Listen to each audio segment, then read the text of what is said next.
My dad's new wife is trying to steal my mom's house while my mom is in a care facility. I'm done being quiet. I've been lurking on this sub for a while now, reading other people's stories and thinking at least my situation isn't that bad. But I can't keep telling myself that anymore. I need to write this down because I feel like I'm losing my mind, and I need people who aren't involved to tell me whether I'm crazy or whether what's happening to my family is as wrong as it feels in my gut. I'm Sophia. I'm 29.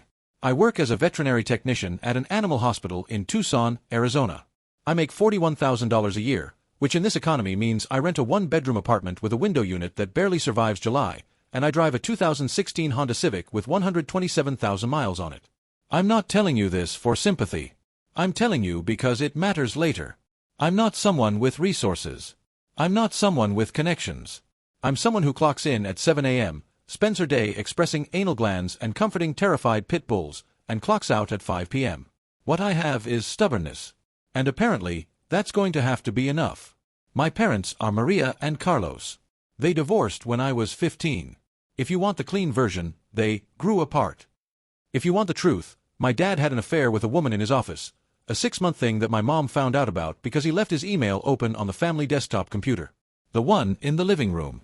The one my brother Miguel and I used for homework. My mom opened his Gmail looking for a receipt from Home Depot. She found pictures instead. The divorce was ugly. My mom cried for a month straight and then stopped crying entirely, which was worse. But she got the house in the settlement. The family home.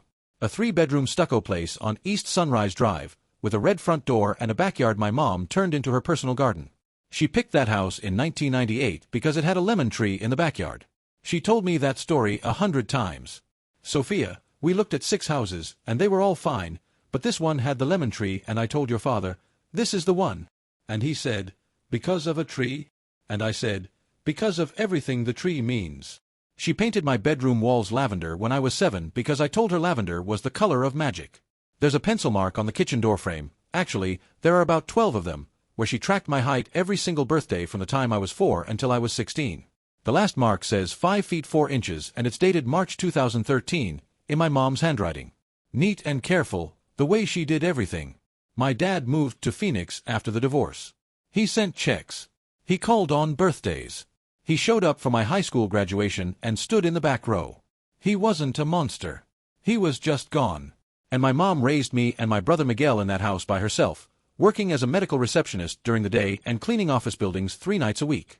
She never missed a single one of my school events. Not one. She sat in the front row at every choir concert, every award ceremony, every parent-teacher night. She was there. 2 years ago, my mom had a massive stroke. I got the call at work. I was holding a cat named Biscuit who was getting his vaccines, and my phone buzzed, and the vet I work with saw my face and took Biscuit out of my hands without saying a word. I drove to the hospital doing 90 on I-10, and I'm lucky I didn't kill someone. She survived. But the damage was severe. She has significant brain injury. She's in a long-term care facility here in Tucson now.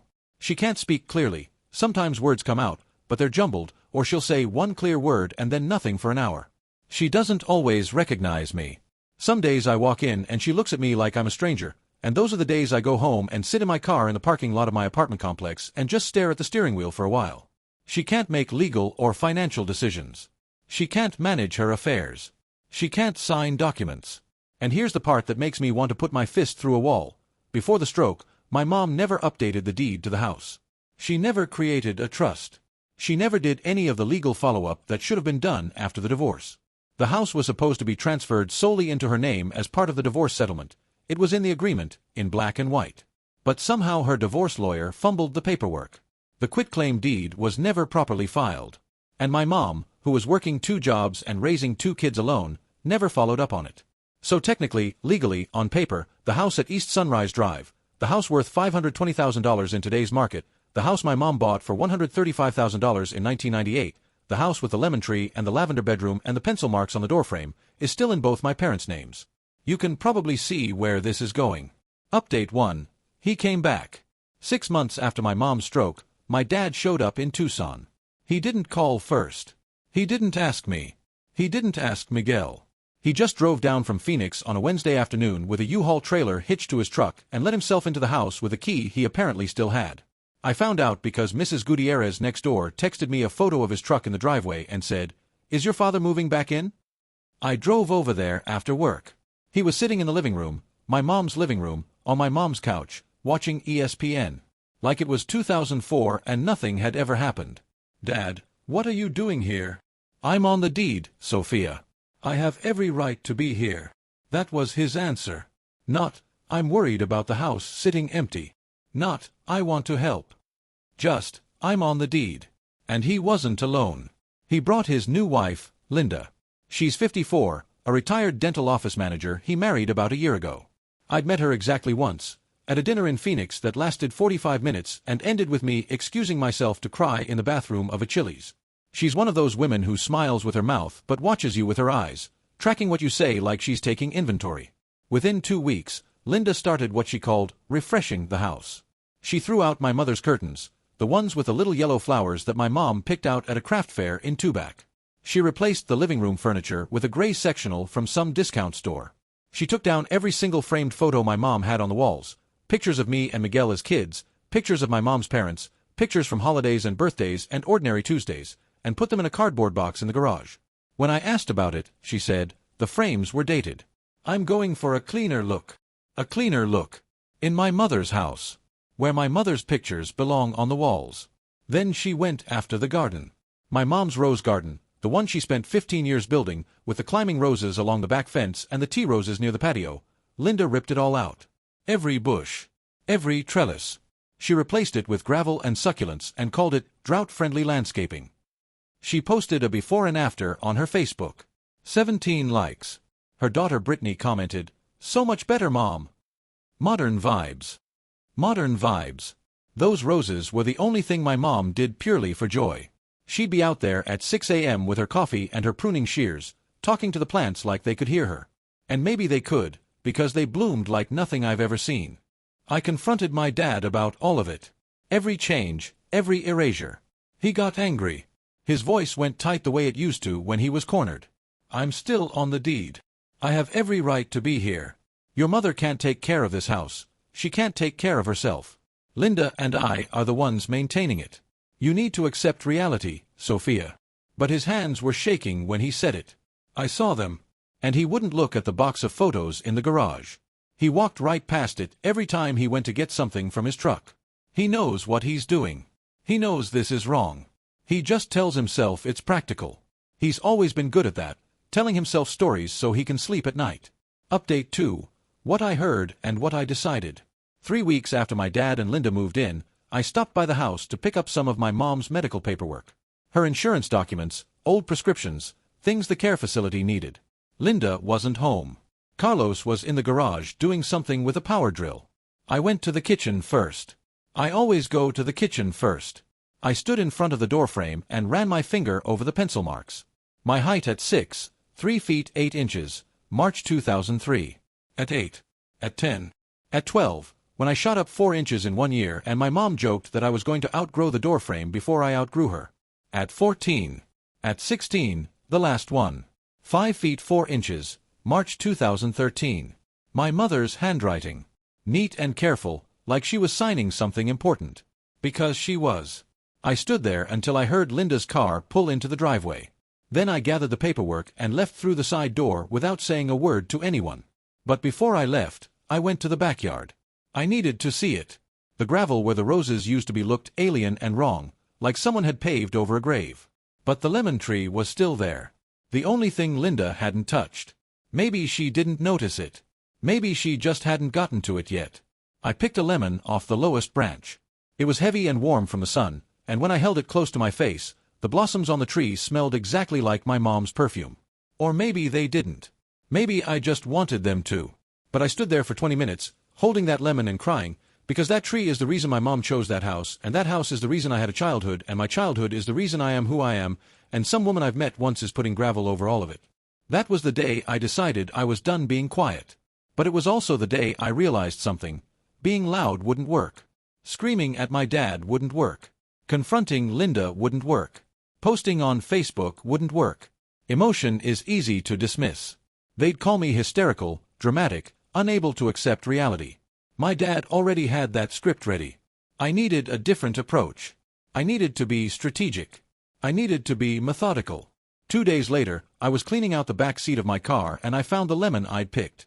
It was still sitting on the passenger seat where I'd left it. Still perfect. I brought it inside my apartment and put it on my kitchen counter, and I looked at it and I said, out loud, to an empty room, "Okay, Mom. I'm going to fix this." Then I opened my laptop and started researching. Update 3. Building the case. The first thing I did was call legal aid.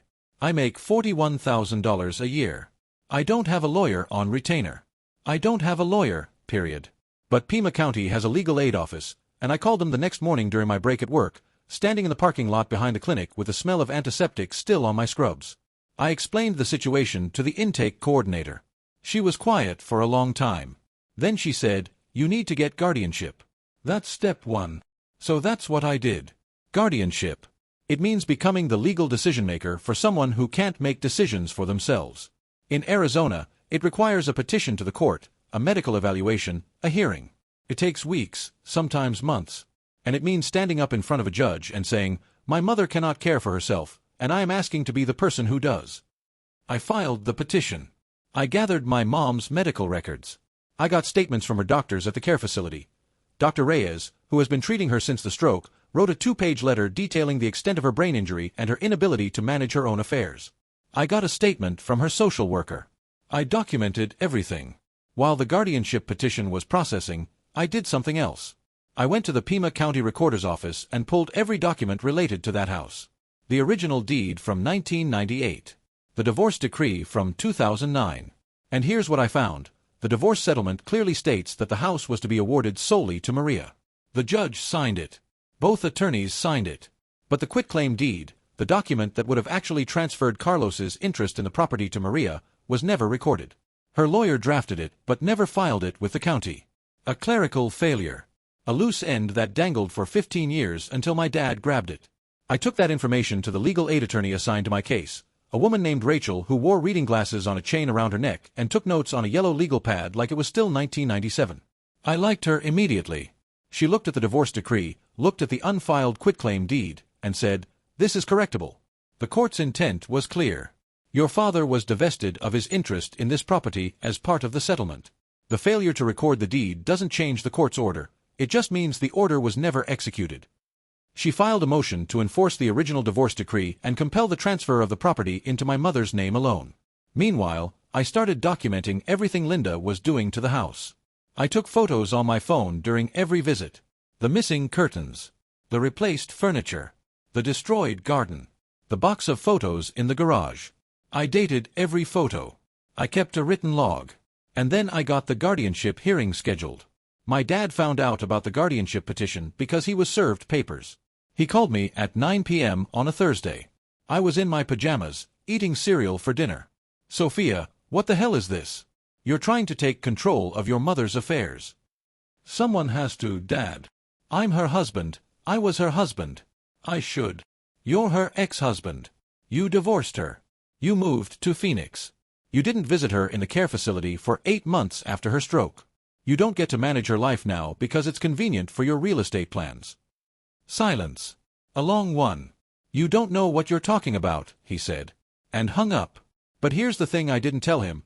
I had already talked to a real estate attorney Rachel connected me with. I'd already learned about something called a lease pendens, a legal notice you can file against a property to warn anyone that the title is in dispute. Once a lease pendens is filed, the property can't be sold or refinanced without resolving the dispute first. I filed it.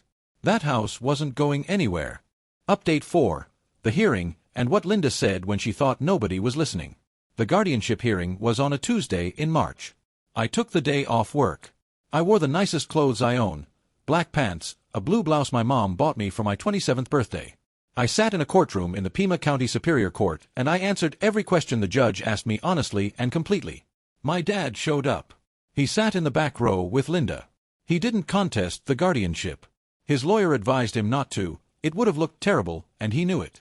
The man who left, who didn't visit, who moved his new wife into the house while his ex-wife lay in a care facility unable to speak, that man was not going to stand up in court and argue that he should be in charge of her affairs. The judge granted me guardianship of my mother. Full legal authority over her medical, financial, and legal decisions. I walked out of that courtroom with the weight of my mother's entire life on my shoulders, and it was the most terrifying and right thing I have ever felt.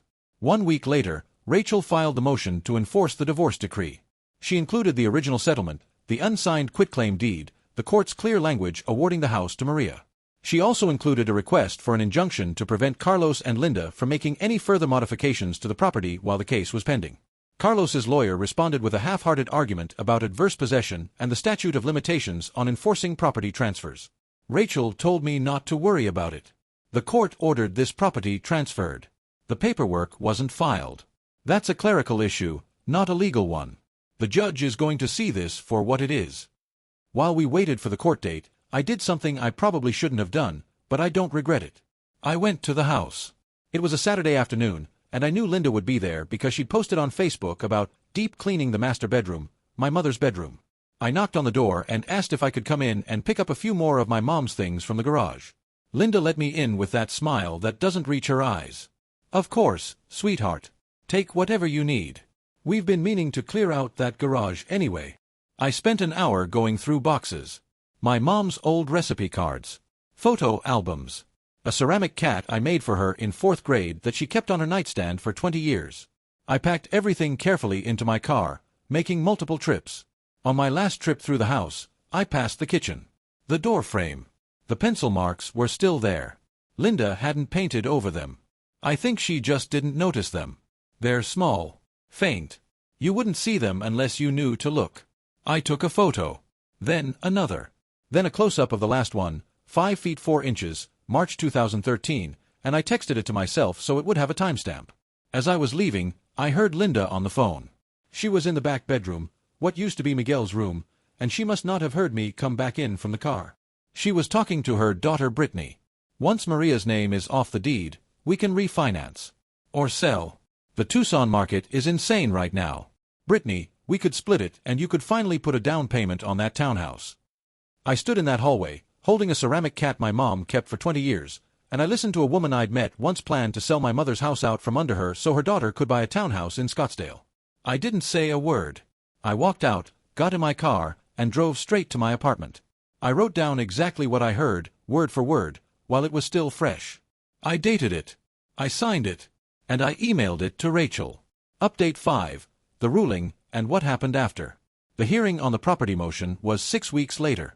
By then, I had everything organized in a binder. The divorce decree, the unfiled deed, the lease pendens, my documentation of the changes to the property, Linda's overheard phone conversation, and a timeline of Carlos's complete absence from both the house and my mother's life from 2009 to 2023. Rachel presented the case clearly and methodically. She showed the judge the divorce settlement. She showed the unfiled quitclaim deed. She explained that Carlos had abandoned the property for 14 years, made no mortgage payments after the divorce. My mom paid it off in 2017 by herself, paid no property taxes, performed no maintenance, and had no contact with the property until he learned that its title was still technically in his name. She argued that his return to the house was not an exercise of legitimate ownership but an exploitation of a clerical error. Carlos's attorney argued that regardless of the divorce settlement, the deed was the deed, and Carlos had been living in and maintaining the property for over a year. The judge was not impressed.